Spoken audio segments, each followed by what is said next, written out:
Good morning, everybody. I hope we are live. Yeah, it looks like we are. We are live this morning. However, we are having to record this 6:30 Facebook Live show this morning, brought to you by Simply Delicious Bakery and Eatery in Demopolis, Alabama, Tucker ATV in Jackson, Alabama, Wildlife Management Solutions in Utah, Alabama, McGraw-Webb Chevrolet in Camden, Coast to Coast True Value in downtown Camden, G&D Outdoors in Grove Hill, Dunn Sports in Thomasville, Alabama, Plaza Golf Cart in Demopolis and Tuscaloosa, Great Southern Land Company in Camden, Alabama, and Calvin Perriman is going to be here with me one morning to talk about his alligator hunting experience. And the Rack and Reel Sports Grill, and you girls had some chicken wings last night. How was it? They were good, delicious. From the Rack and Reel. Thank y'all for tuning in, and I apologize for not being live. We could not get the camera connected up this morning, so we're going to record this, and I will upload it on a YouTube feed and put it up on my Facebook page. It is the third morning of the 2019 West Central Alabama River Zone alligator hunt. I'm here with Courtney McDaniels, who is a wildlife freshwater fisheries biologist aide, Chaz Moore, area biologist for Cahaba and Mulberry, and of course Amber, who was here last year for her first time, Amber Baker, also a wildlife and freshwater fisheries biologist. We had a slow night, girls. Oh, them other boys, they had to work Friday night, and y'all had a relatively slow, but we did have a good alligator brought in. I'll just go over them right quick. Jacob Kilpatrick brought the first one in. He got it in Shell Creek. It was 5 foot 9 inches, weighed 38.5 pounds. The next one brought in Jeremy Creel. He got it out from Ellis's Landing, 8 foot 6 inch, 158.5 pounds. And the big boy of the night was Bill David Plott. Ain't that his name? Courtney, from Tuscaloosa, Alabama. His team brought in one from the Claiborne down in Monroe County, 11 foot 5 inches, 364 pounds.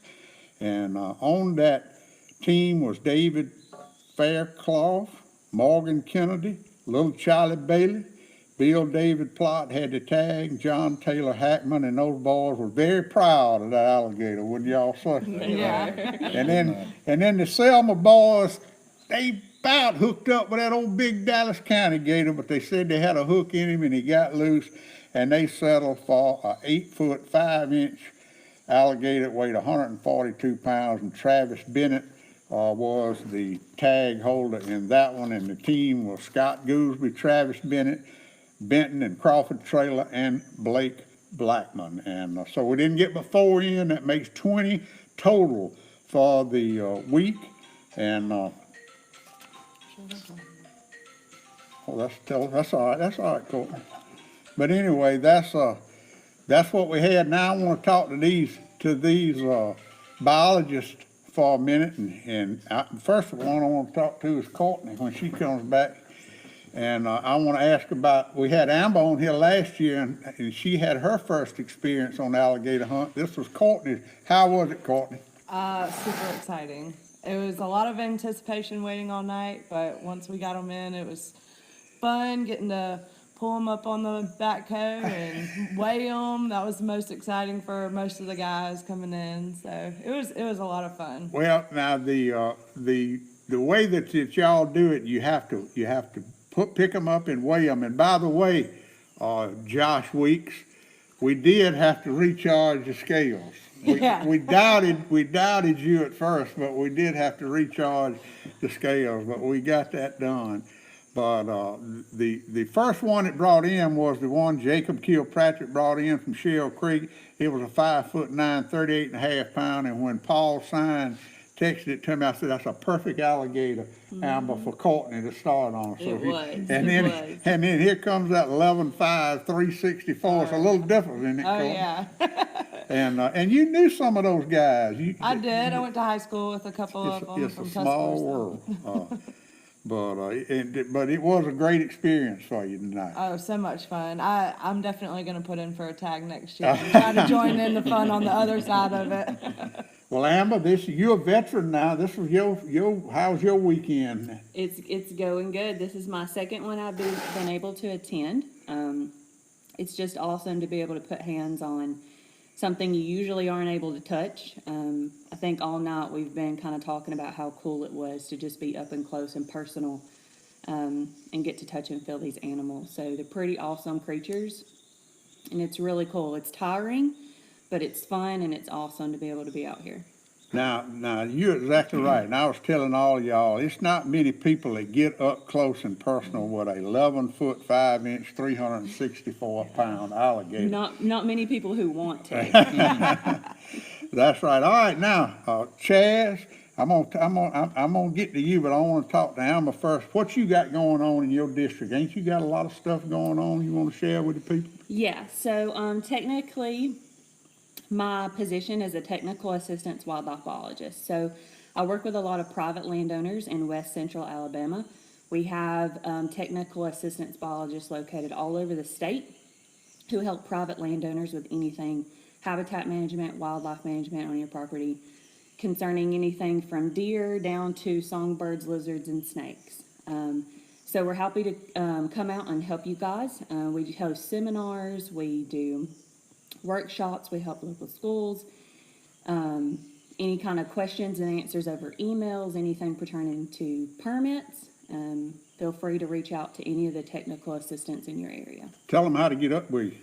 So you can get on Outdoor Alabama and look us up, or you can also call your local district office, which is also located in your hunting digest that we just got out. Yeah, we got them available at the weigh-in. Yes, yeah. They're here, and you can also pick them up at any district office or usually Walmart or anywhere you can buy a hunting license. And that's a world of information, not only in this digest, but at outdooralabama.com too. Yes. And it is a couple of things I do want to mention. I think the registration for becoming an outdoor woman closes for first timers tomorrow, I believe, on the 12th. Yep. At 6 o'clock, and it opens up for the ladies that have already attended. That's a great program. Very good I urge every woman in the state of Alabama, that should be required for everybody who loves outdoors in the state of Alabama. And I had Hope Greer on a podcast with me, and she does such a terrific job with that program. All right, Courtney, tell us what you got going on. Tell them what your daily chores are, your routine with the wildlife and freshwater fisheries. Well, like you said earlier, I'm a biologist aide at Mulberry Fork Wildlife Management Area. I help Chaz here. We go around right now. We're about to start planting our deer food plots. So, and we just finished up our turkey research brood project. That was really fun. We got to go out and set up some cameras to try to collect data on different ages of poults that are coming in, if we have a lot of numbers, and then we are also in the middle of dove banding right now. So what are you seeing with this year's crop of young turkeys? That's a question I get asked a lot. Well, at Mulberry Fork, we had a large number, a lot more than I expected. So it should be a good year coming up next year. So we're really excited about that. Well, thank you. I do appreciate you doing this morning, too. Yes, sir. It's been a lot of fun. All right, Chaz, me and you go way back, my friend. We had supper last night, and we solved a lot a problems last night. But the thing I want you to talk about is Cahaba and Mulberry, the dove, what's going on. This is a WMA, which is different from the SOAs. Talk about your areas that you handle, and you got some exciting things coming up for the public. So Cahaba River and Mulberry Fork, we're over both of those. Courtney helps me on both of those areas. Cahaba's roughly 38,000 acres. Mulberry Fork about 35,000 acres. Wow. So we've got better than 70,000 acres just between us to manage. We have probably 120 food plots that we have to plant for both areas. So like she said, we're gearing up, getting ready for that, starting to start spraying them next week. But before that, we've been working really hard on our dove fields all summer. And we have got a bumper crop of doves on our fields right now. Hundreds, and I'm not making that up, but hundreds of doves right now. We've had our millet has already come in, and they're really pouring into the fields, so we're looking forward to dove Now, season. this is at both WMAs, Both at areas. Cahaba and Mulberry, Right. and now, well, I had Jason, the professor, on here, Justin, the professor, on here yesterday, and he was kind of a zombie after he had to work all night. And of course, they having the SOA dove hunt on the Portland Landing SOA, but you got to register for it, and they're gonna draw names. But now on y'all's On our dove areas, fields, they are open to the public. It's open to and the you public. told me last night sometimes you don't have enough people to hunt. Right.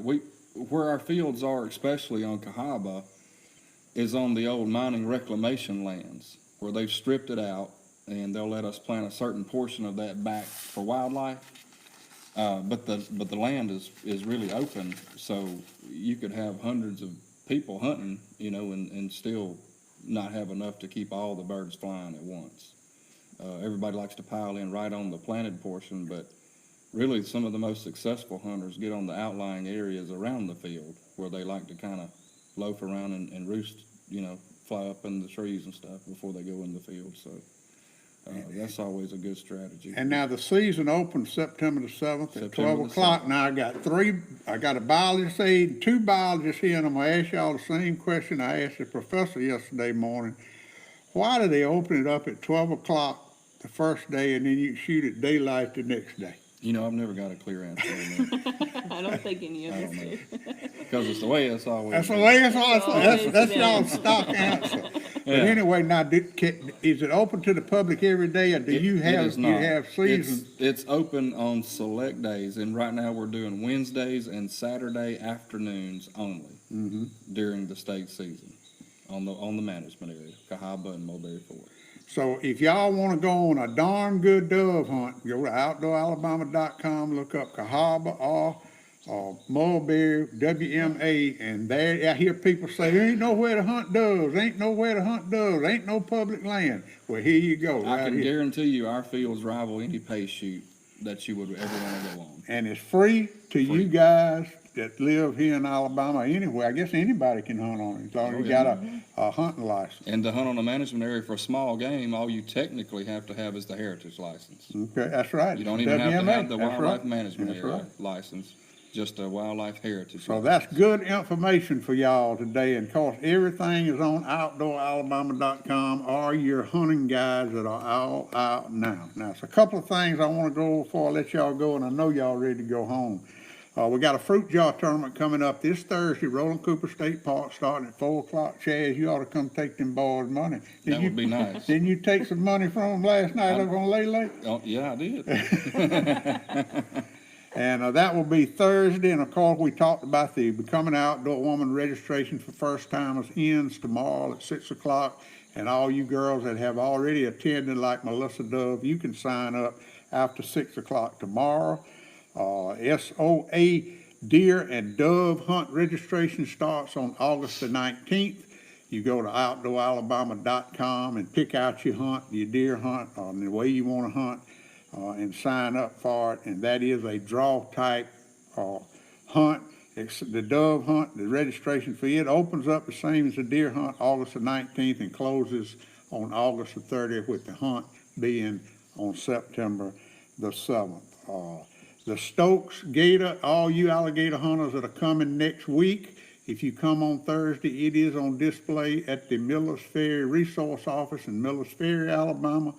However, it is just open from 7:30 to 4 o'clock during the week, and it's not open on Saturday. So if you're coming down here alligator hunting and have never seen that magnificent animal, 15 feet 9 inches, 1,011.5 pounds, a full body mount, you got to go by there, make your plans to go by there and see it. And I know y'all are ready to go home, but please ride through Camden before you go home and look at our new water towers. Yeah. We had Eric here. I know you've seen I've them been seeing online, your but you posts, need to go yeah. see them in person. Awesome. And I appreciate y'all being with me. One more thing, Simply Delicious in Demopolis, Alabama is open today for Sunday lunch. They are open today and Monday through Thursday, 8 to 9. These are special hours because they are hosting the Babe Ruth 14 and under World Series in Demopolis, Alabama, and it's a bunch of folks in town. And Simply Delicious is open today. They usually not open on the weekend. Go eat lunch, Sunday lunch today at Simply Delicious across from Walmart in Demopolis, Alabama. That's all I got, guys. Anything y'all want to add, except go home and go to sleep? And we'll be back next Friday morning at 6:30 live. And of course, you can keep up with me at my Getting Outdoors Facebook live page. I will let everybody know what's going on. All the Gator information will be on there. And thanks everybody for tuning in, and thank y'all for staying and doing this for me. And I apologize we couldn't do it live, but that's better. I can edit out all the oohs and ahs. Let me tell you. Thank y'all so much for your hard work, and I really enjoyed working with y'all last night. Thank you so Thank much. you. too. See y'all next Friday morning, 6:30, Facebook Live, right here at Roland Cooper State Park. I'm gonna get this internet problem fixed, I promise. Thanks, everybody.